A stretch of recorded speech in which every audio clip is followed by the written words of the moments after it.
5편에서는 미국의 백악관이 온통 좀비들과 변이체들로 둘러싸이면서 끝났는데요.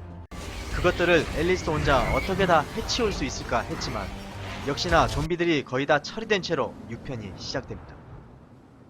좀비들이 사라진 백악관에 홀로 생존한 앨리스는 주변을 탐색하다가 자신을 부르는 듯한 사이렌 소리에 발길을 옮깁니다. 폐허 속의 한 장소에서는 프린트 돌아가는 소리가 들렸고 소리의 근원지에 도착하자 레드퀸이 나타납니다. 그리고는 뜬금없이 지구에 남아있는 4,472명의 인류가 48시간 뒤엔 완전 사라질 예정이니 라쿤시티 지하에 숨겨둔 공기전파 항바이러스를 퍼뜨려 인류의 파멸을 막으라고 하죠. 레드퀸은 엄브렐러사에 해를 끼치지 못하게 프로그램 되었으니 상관이 없는 앨리스에게 그 일을 꼭 이루어달라고 당부합니다. 그리고 모두를 배신한 웨스커도 하이브에 있다고 알려주죠. 레드퀸은 앨리스의 시계를 48시간으로 맞춰주고 앨리스는 서둘러 라쿤시티로 향하는데요. 엄브렐러사는 앨리스의 이동 경로에 덫을 놓아두었습니다. 자동차를 버려두고 걸어가던 앨리스가 멀쩡한 오토바이 한 대를 발견하고는 살펴보는데 엄브렐러사의 대원들이 나타납니다. 그리고 그녀는 덫에 발이 걸려버리는데요. 일반 대원들쯤이야 상대가 안되죠.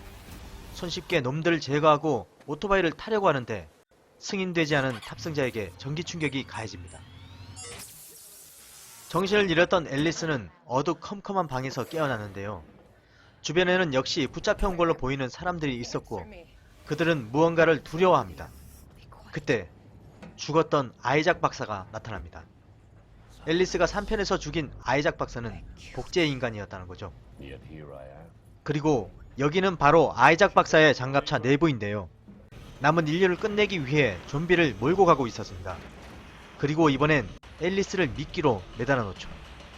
그리고 하이브의 웨스커를 연결해 앨리스가 라쿤시티로 향하고 있었고 또 공기전파 바이러스의 존재를 알고 있는 것 같으니 만약을 대비해 경비를 강화해 놓으라고 합니다. 한편 끌려가던 앨리스는 탈출을 시도합니다.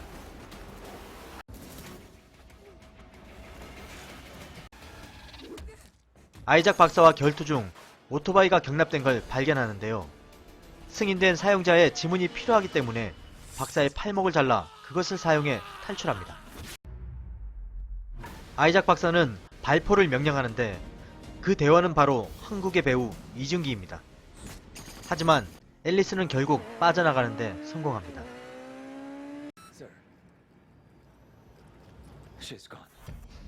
그리고 그녀는 폐허가 된 라쿤시티에 도착했는데요. 생존자들이 있을 것으로 보이는 건물을 살펴보려는데 그들은 그녀를 붙잡습니다. 그런데 그 무리 중에 동료 클레어가 있었습니다. 아이작 박사는 좀비를 이끌고 이곳으로 오고 있는데요. 앨리스는 하이브로 가서 항바이러스를 구해야 한다고 클레어 일행들과 함께 아이작 박사를 저지하기로 합니다.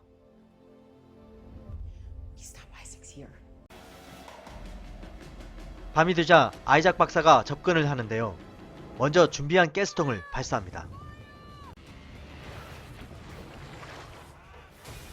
그런데 아이작 박사는 생존자를 미끼로 보내는데요. 생존자를 구하려 문을 열었는데 아이작 박사에게 낚이게 됩니다. 그리고 급하게 문을 닫지만 틈을 이용해 좀비들이 들어오게 되죠. 건물 안에 모인 좀비들에게 준비한 가스를 들이붓고 불을 붙여버리는데요. 많은 수의 좀비들이 타죽습니다. 상황이 불리해지자 아이작 박사는 도망을 가려고 하는데요. 앨리스는 그 틈을 놓치지 않습니다. 장갑차로 올라가 안으로 기름을 부어넣고 불을 붙여버립니다. 그러자 이준기가 장갑차 밖으로 나와 앨리스와 격투를 벌입니다.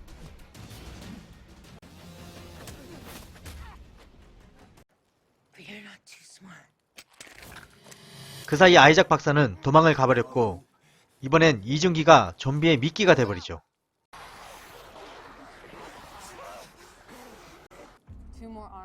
그런데 더 큰 규모의 좀비 무리들이 다가오고 있었는데요. 앨리스는 하이브로의 진입을 서두릅니다. 그러자 앨리스 일행의 접근을 감지한 웨스커는 개좀비 떼를 보냅니다. 가까스로 그것들을 피해 하이브로 진입하는데 성공했는데요. 하이브에 전원이 나가고 레드퀸이 나타납니다. 레드퀸은 앨리스에게 비밀 파일을 하나 보여주는데요. 하이브에서 바이러스가 유출되기 17개월 전 엄브렐러사의 회의 장면입니다. 아이작 박사는 지구가 인구 포화 상태로 인해 스스로 파멸의 길로 가고 있다며 엄브렐러사가 지구의 인구와 환경을 정화시키자고 얘기합니다. 지구를 초기화시키자는 다소 황당한 내용인데요. T-바이러스를 유출시킨 것이 계획된 시나리오였다는 겁니다. 그리고 레드퀸은 앨리스에게 이어폰을 끼도록 해서 동료들 중 엄브렐러의 정보원이 있다고 얘기를 해줍니다.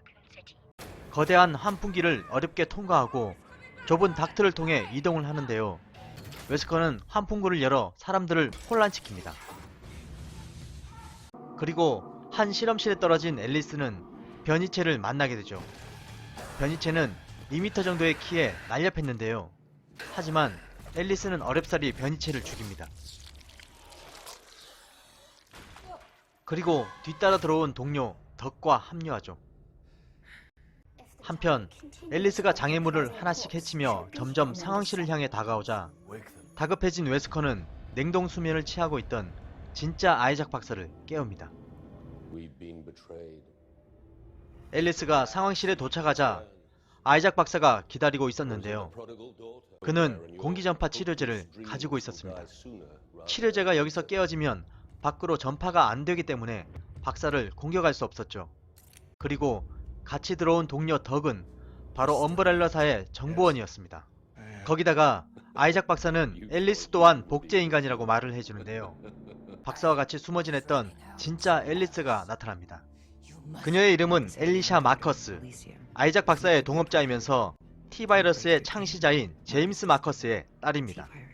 T-바이러스는 엘리샤를 비롯한 장애를 가진 아이들을 치료하였는데 한 아이가 사고로 죽고 나서 좀비로 변하게 되는 부작용이 일어나게 됩니다.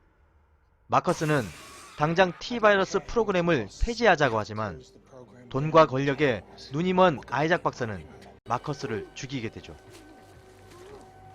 그리고 이 모든 일을 계획한 뒤 지구가 리셋되면 세상에 나오려고 냉동수면을 취하고 있었던 겁니다. 아버지를 죽인 것이 아이작 박사임을 알고 있던 엘리샤는 앨리스의 편입니다. 그리고 웨스커를 해고해 레드퀸이 웨스커를 해할 수 있도록 하죠. 아이작 박사는 그 틈을 이용해 도망을 갑니다. 엘리샤와 레드퀸은 앨리스를 도와주는데요. 항바이러스가 전파되면 T-바이러스에 감염된 앨리스 자신도 죽을 것이란 걸 알지만 앨리스는 자신이 끝내기로 합니다. 앨리스는 아이작 박사를 찾아가는데요. 항바이러스를 뺏으려고 하지만 박사의 향상된 생체 프로그램 때문에 쉽지가 않습니다. 격투를 하다가 앨리스가 레이저 통로에 갇히게 되는데 레이저 공격을 피해보지만 박사에게 잡혀 손가락이 잘리게 됩니다. 하지만 그 사이 박사의 품에 수류탄을 넣어두어 T-바이러스를 뺐는데 성공합니다.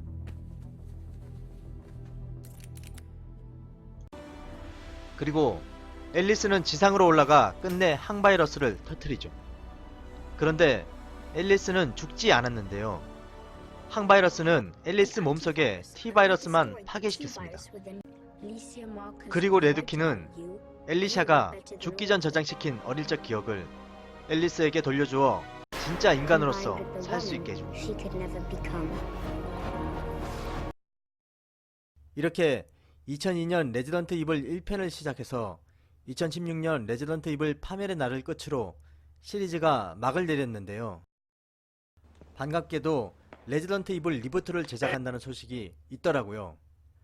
레지던트 이블은 잘 만들어진 영화이고 또 밀라 요보비치의 빛이 더해져 그만큼 흥행도 했습니다.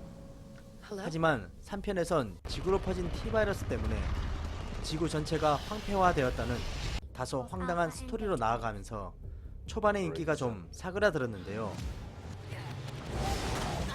일본의 콘솔 게임인 바이오 하자드를 모티브로 하다보니 게임 속의 변이체들, 즉 몹들이 뜬금없이 등장하는 등의 무리수가 상당 부분 있었습니다. 새로 나올 레지던트 이블 리부트 또한 바이오 하자드 7을 모티브로 시나리오를 짠다고 하는데요. 감독으로 내정된 조하네스 로버츠 감독은 이전 시리즈와는 다르게 공포와 스릴 쪽에 더 치중을 하겠다고 했답니다. 어쨌든 좀 더 탄탄한 스토리로 재밌는 영화가 나오길 기대해봅시다. 쌈PD였습니다. My name is Alice.